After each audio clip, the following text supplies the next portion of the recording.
মুসলমান ভাইরা, কোরআন কেমনে মানুষকে পরিবর্তন করতে পারে?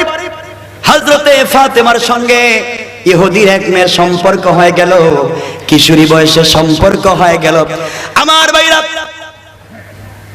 এই সম্পর্কে 1-2 দিন না 12 বছর হয়ে গেল। 12 বছর সম্পর্কের হয়ে গেল।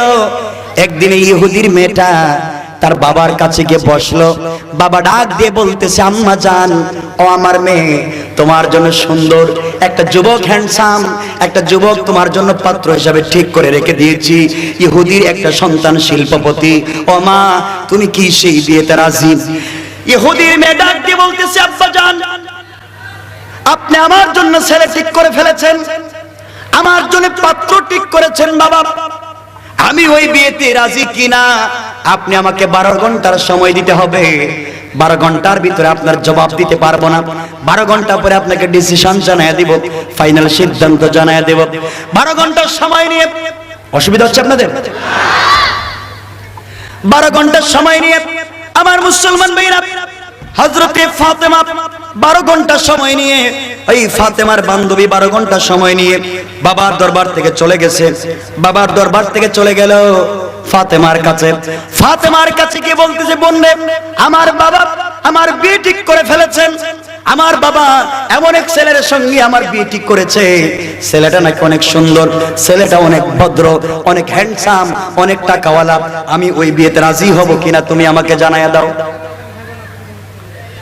আমার ভাইরা, ফাতেমা বললেন, বোন রে, তোমার বাবা তোমার জন্য বিয়ে ঠিক করে ফেলেছে, ওই বিয়েতে তুমি রাজি হবে কিনা তোমার ব্যাপার, আমি এখানে কিছু বলতে পারবো না।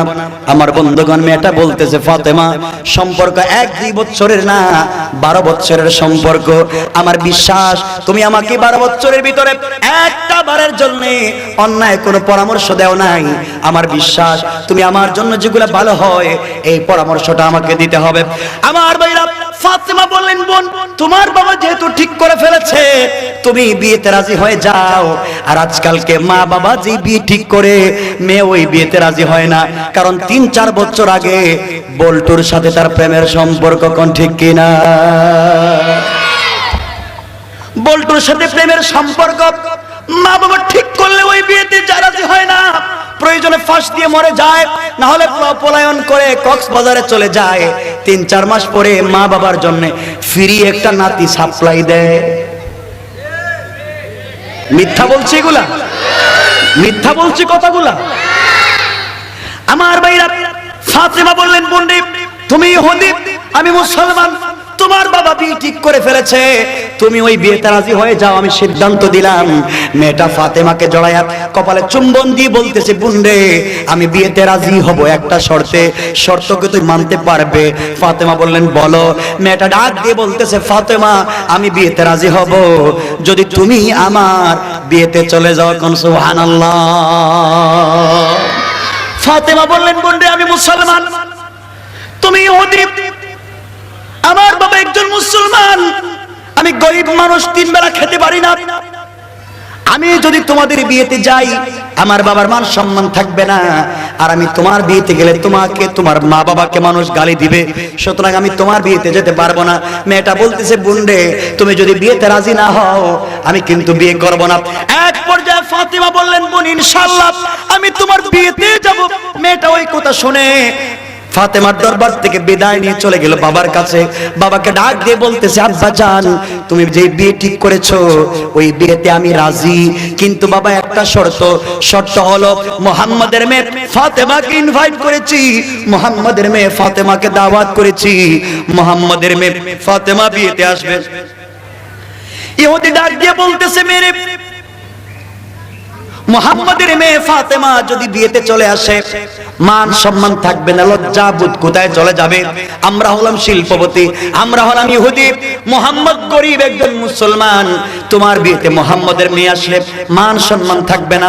মেয়েটা বলতেছে, আব্বা, মান সম্মান কিছুই জানি না, আগে বলো মুহাম্মাদের মেয়ে ফাতেমাকে আমার বিয়েতে আসতে যদি বাধা প্রদান করো, আমি আমার সৃষ্টিকর্তার নামে শপথ করে বললাম জীবনে বিয়ে দিতে পারবেন না।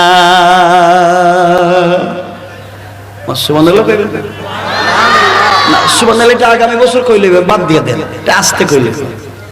সুবহানাল্লাহ বলেন জোরে। এটা আস্তে আওয়াজ দেশ শুনলাম এই এলাকার মানুষ অনেক সচেতন, আশিকের রাসূল, তা আওয়াজ তো দিতে পারে। আমার ভাইরা, কথা সংক্ষেপ, সময় কম।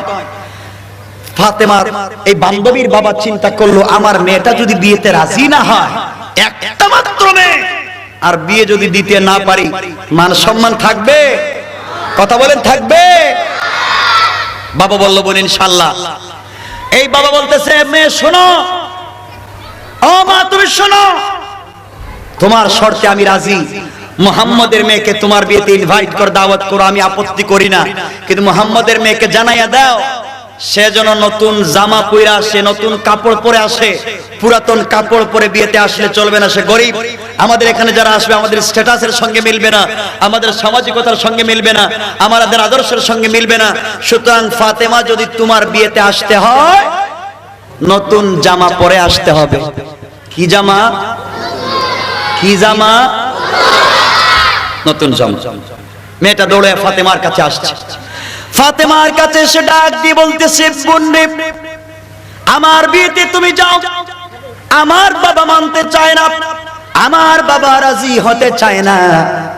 এক পর্যায়ে রাজি হয়েছে। বোন রে, তুমি যদি আমার বিয়েতে নতুন জামা কাপড় পরে যেতে পারো, আমার বাবা বিয়েতে রাজি, নচেত রাজি না।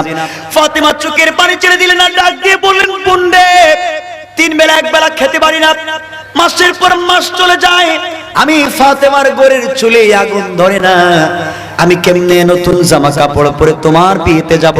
বোন রে, যেতে পারবো না, বিয়াদবি মাফ করবে, আমি তোর বিয়েতে যেতে পারবো না।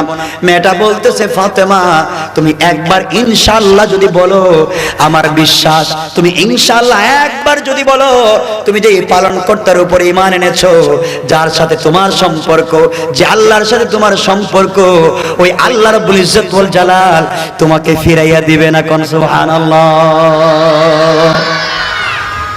ফাতেমা এই কথা শুনে আবেগী হয়ে গেলেন। এক পর্যায়ে বলে ফেললেন, বোন ইনশাআল্লাহ আমি তোমার বিয়েতে যাব ঠিকই, দুনিয়ার সাধারণ কাপড় পরে যাব না, পৃথিবীর সবথেকে দামি কাপড় পরে ইনশাআল্লাহ তোমার বিবাহে যাব। কোন সুবহানাল্লাহ। মেয়েটা চলে গেল।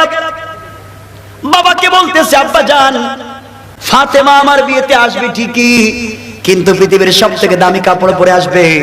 বাবা বলছে, শুনছি ঠিকই, কিন্তু বাস্তবতা হতে পারবে না, কারণ তার বাবা গরিব। আমার ভাইয়ের দিকে বিয়ের তারিখ কাছাকাছি চলে আসলো, পরের দিন বিবাহ। সংক্ষেপ করে দিলাম, ফাতেমার কাছে কোনো কাপড় নাই। বিবাহের আগের দিন গভীর রজনীতে ফাতেমা জায়নামাজটা বিছায়া, মুসল্লা বিছায়া, ওযু করে নামাজের সিজদায় পড়ে চোখের পানি ছেড়ে কান্দে। সিজদায় পড়ে কান্দে আর ডাক দিয়ে বলেছে, আল্লাহ, এই দুনিয়ার জমিনে আমার আর কেউ নাই, তোমার সঙ্গে আমার সম্পর্ক। আয় আল্লাহ তাআলা, জন্মের পর থেকে তোমার সঙ্গে সম্পর্ক, এই সম্পর্ক দুনিয়ার কোন মানুষ জানে না। যেদিন আমার বাবা কোরআনের কথা বলেছেন, এই কোরআন তিলাওয়াত করি, নামাজের মধ্যে দাঁড়িয়ে যখন সূরা ফাতিহা তিলাওয়াত করি, আয় আল্লাহ তাআলা, আমি ফাতেমা সারাদিন অপেক্ষা করি, দিন থেকে রাত্র হয় না কেন, রাত্র যখন হয়ে যায়, ঘরের কোণের মধ্যে যায় নামাজটা বিছায়া আমি ফাতেমা যখন নামাজ শুরু করি আর সূরা ফাতিহা তিলাওয়াত করি, ও গো আল্লাহ, আমার মন বলে আমার প্রত্যেকটা আয়াতের তিলাওয়াতের সঙ্গে সঙ্গে আরশ আজিম থেকে তোমার জবাব শুনতে থাকে। কোন সুবহানাল্লাহ। আয় আল্লাহ তাআলা, এত দীর্ঘ সময় তোমার সাথে আমার সম্পর্ক, এই দীর্ঘ সম্পর্কের ভিতরে তোমার কাছে আমি জীবনে কিছুই চাইলাম না। তোমার কাছে গাড়ি চাই নাই, বাড়ি চাই নাই, ধন দৌলত চাই নাই, তোমার কাছে টাকা পয়সা কিছুই চাই না। আয় আল্লাহ তাআলা, 3 বেলা 1 বেলা খাবার থাকে না, দিনের পর দিন চলে যায় উপবাস। আমার বাবা পেটের মধ্যে পাথর বেঁধে রাখে, খাবার নাই, 1 গ্লাস পানি পান করে সপ্তাহের পর সপ্তাহ চলে যায়, একটা মাত্র খেজুর খেয়ে দিনের পর দিন চলে যায়। আল্লাহ, আজকে তোমার কাছে একটা জিনিস আমি চাইবো, এত দিনের সম্পর্ক, দীর্ঘ দিনের সম্পর্ক, তোমার কাছে কিছুই চাইলাম না, একটা মাত্র জিনিস চাইবো। আয় আল্লাহ তাআলা, তুমি যদি ফিরাইয়া দাও, এই ফাতেমা তোমার সঙ্গে সম্পর্ক রাখবে না। সুবহানাল্লাহ করে পড়ে কোন ধরনের সম্পর্ক হলে সেই কথা বলা যায়? কোরআন পড়েন, কোরআনের কাছে আসেন, লিতুখরিজান নাস মিনাজ যুলুমাতি ইলান নূর। আলো পাইলেই তো আল্লাহকে পাওয়া যায়, ঠিক কিনা জোরে কোন? আমার ভাইরা, ফাতেমা চোখের পানি ছেড়ে কান্না করে আল্লাহকে ডাক দিয়ে বললেন, আল্লাহ তোমার কাছে একটা জিনিস চাইবো। আমি আগামীকাল ইহুদির মেয়ের বিয়েতে যাওয়া লাগবে। আমার কাছে কাপড় নাই, টাকা নাই, কিছুই নাই। আমি বলেছি দুনিয়ার সব থেকে দামি কাপড় পরে ইহুদির মেয়ের বিয়েতে যাব। আয় আল্লাহ তাআলা, আমার কাছে টাকা নাই, আমার বাবার কাছে টাকা নাই, আমি নতুন জামা কাপড় কোথাও পাবো না। তোমার কাছে আমি একটা কাপড়ের আবদার করলাম, আল্লাহ একটা কাপড় তুমি আমাকে দান করবা। ওই কাপড় আমি ফাতেমার সৌন্দর্যের জন্য না, আমার শারীরিক জৈবিক চাহিদা পূরণের জন্য না, দুনিয়ার চাহিদা পূরণের জন্য না, সামাজিক চাহিদা পূরণের জন্য না, আমার সৌন্দর্য বাড়াবার জন্য না। আয় আল্লাহ, তোমার কাছে একটা কাপড় চাইলাম, ওই কাপড় আমার সৌন্দর্যের জন্য না, এমন একটা কাপড় তুমি আমাকে দান করবা যে কাপড় পরে আমি ইহুদির মেয়ের বিয়ে বাড়িতে যাব, আর ওই বাড়িতে যতগুলা মেয়ে থাকবে আমার কাপড়ের দিকে তাকাইয়া ওরা যেন কালিমা পড়ে মুসলমান হয়ে যায়।